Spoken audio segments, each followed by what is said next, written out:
அமெரிக்க அதிபர் டொனால்டு டிரம்பின் வரி உயர்வு அறிவிப்பால் உள்ள சாதக பாதகங்கள் குறித்து பொருளாதார நிபுணர் அருள் ராஜனுடன் நமது செய்தியாளர் தாயுமானவர் நடத்திய கலந்துரையாடலை பார்க்கலாம்.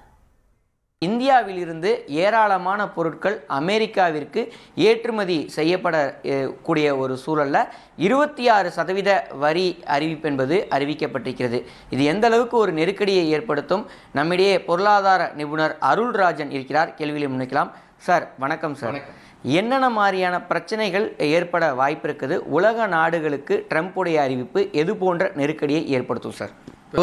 நினச்ச ஒரு கனவு என்ன அப்படின்னு சொன்னால், இந்த மாதிரி எக்ஸ்ட்ராவாக டேரிஃப் போடுறதன் மூலமாக பணம் அதிகமாக வருவாய் வந்துடும் அமெரிக்காவுக்கு அப்படின்னு அவர் ஒரு நினப்பில் அதை செஞ்சுருக்கிறாரு. இப்போ இந்தியா ஒரு பொருளை அமெரிக்காவுக்கு ஏற்றுமதி பண்ணுது அப்படின்னா, இப்போ 26% எக்ஸ்ட்ரா போடுறேன் அப்படின்னு சொன்னால், அந்த 26% எக்ஸ்ட்ரா வரியை என்ன பண்ணி ஆகணும்? இந்திய நிறுவனம் அங்கே வாங்கக்கூடிய அமெரிக்க கன்சியூமர் மேலே தலையில் தான் கட்டணும். நம்பர் 1. இல்லை அப்படின்னு சொன்னால் என்ன பண்ணணும்? தான் ஏற்றுக்கணும். உலக பொருளாதாரத்தினுடைய வளர்ச்சி பாதிக்கப்படும். அதாவது இதை ஒரு 2 கோணத்தில் பார்க்க வேண்டியிருக்கு. ஒன்று, இவர் அப்படியே பணத்தை அள்ளிடலான்னு நினைக்கிறது ஒரு பக்கம். இன்னொரு பக்கம், இது அந்த அமெரிக்காவுக்கு சூய்சைடலாக இருக்குமோ, இதனால் எல்லா நாடுகளும் இது கூட வியாபாரம் பண்ணுறதை தவிர்த்து அமெரிக்கா தனிமைப்படுத்தப்படலாமோ அப்படின்ற ஒரு விஷயத்தையும் நம்ம இங்கே பார்க்க வேண்டியிருக்கு. ஸோ நம்ம நாட்டை பொறுத்த வரைக்கும் அமெரிக்காவுக்கு சுமார் $77 பில்லியன் நம்ம ஏற்றுமதி பண்ணுறோம்.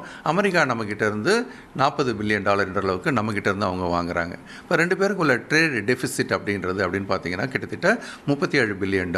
அங்கேருந்து நம்ம என்ன இம்போர்ட் பண்ணுறோம் அமெரிக்காவிலேருந்து பார்க்கும்போது, முக்கியமானது இந்த நமக்கு எரிபொருள் சம்மந்தப்பட்ட கனிம வளம், மினரல்ஸ் அண்ட் ஆயில்ஸ், இது முக்கியமாக நம்ம பண்ணுறோம். அப்போ செமி ப்ரீஷியஸ் ஸ்டோன்ஸ் கொஞ்சம் பண்ணுறோம்.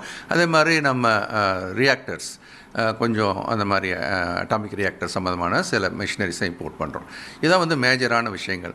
அப்படின்னா பெரிய பாதிப்பு இந்தியாவுக்கு வருமா அப்படின்னா அப்படி இல்லைன்னு தான் தோணுது. ஏன்னா ஒட்டுமொத்த இந்திய பொருளாதாரத்தில் அந்த ஜிடிபியில் எடுத்து பார்க்குறதா இருந்தால் 1.1% மட்டும்தான் இந்தியாவுக்கு பிரச்சனையாக இருக்கக்கூடிய விஷயங்களாக பார்க்கப்படுது. அதனால் இந்தியாவை பொறுத்த வரைக்கும் ஒரு நீண்டகால அடிப்படையில் பார்க்கும்போது இதெல்லாம் ஒரு தற்காலிகமான ஒரு பாதிப்பாக தான் இருக்க வாய்ப்பு இருக்குது. நீண்டகால அடிப்படையில் இது இந்தியாவுக்கு பெரிய பிரச்சனையை கொடுக்காது அப்படின்னு ஒரு கணக்கு இருக்குது. அப்போ டாலர் என்ன ஆகுது அப்படின்னு பார்க்கும், இந்தியா அப்படி நிறைய டாலர் வெளியில் போகுது. அப்போ டாலர் ஸ்ட்ராங்காக, டாலருக்கு தேவை கூடுது. இப்போது அப்போ டாலர் ஸ்ட்ராங்காகவும் ருப்பி என்ன ஆகுது? டிப்ரிஷியேட் ஆகுது. அதனால் ருப்பி ரூபாய் வலிமை குன்றியும் டாலர் வலிமையாக மாறுறதையும் நம்ம பார்க்குறோம்.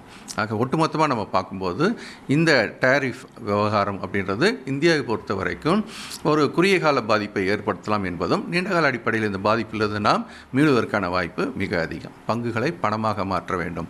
இப்போ ஷார்ட் டேர்ம் பிளேயர்ஸ் பங்குகளை பணமாக மாற்றணும். லாங் டேர்ம் பிளேயர்ஸ் சர்ப்ளஸ் ஃபண்டாக தான் இருக்கணும். மியூச்சுவல் ஃபண்டில் இன்வெஸ்ட் பண்ணுறது அப்படின்னு பார்க்கும்போது, பொதுவாக நீங்கள் நீண்டகால முதலீட்டு இருந்தால் கவலைப்படாதீங்க. ஃபண்ட் மேனேஜர் பார்த்துக்குவாங்க அதை எப்படி ஹேண்டில் பண்ண, டேமேஜை கம்மி பண்ணுவாங்க, ஏறும்போது அதை சிறப்பாக கையாளுவாங்க. அதே நேரம் எஸ்ஐபின்னு சொல்லுவாங்க, சிஸ்டமேட்டிக் இன்வெஸ்ட்மெண்ட் பிளான். அந்த சிஸ்டமேட்டிக் எஸ்ஐபியில் யாரெல்லாம் போடுறீங்களோ நிறுத்தக்கூடாது. தொடர்ந்து இந்த 1 வருஷத்துக்கு பல்ல கடிச்சிக்கிட்டு முதலீடு பண்ணுங்கள். அது 2வது வருஷம் உங்களுக்கு நல்ல பலனை கொடுக்கும். ஆகவே முதலீடு செய்திருப்பவர்கள், நீண்டகால முதலீட்டாளர்கள் இந்த பிரச்சனைகளை பல்ல கடிச்சிக்கிட்டு 1 வருஷம் கடக்கணும். அது அடுத்தது நல்ல காலம் வரும் அப்படின்றது. 2வது குறுகிய கால முதலீட்டாளர்கள் சமயம் பார்த்து கொஞ்சம் வெளியில் வரணும். ஸோ எஸ்ஐபி போடுறவங்க தொடர்ந்து போடணும். குறுகிய கால முதலீட்டாளர்கள் படிப்படியாக அதிலிருந்து வெளியேற வேண்டும் எனவும், நீண்ட காலமாக முதலீடு செய்ய விரும்புபவர்கள் நிச்சயம் இந்த திட்டத்தை தொடரலாம் என்பதும் பொருளாதார நிபுணர்களுடைய கருத்தாக இருக்கிறது.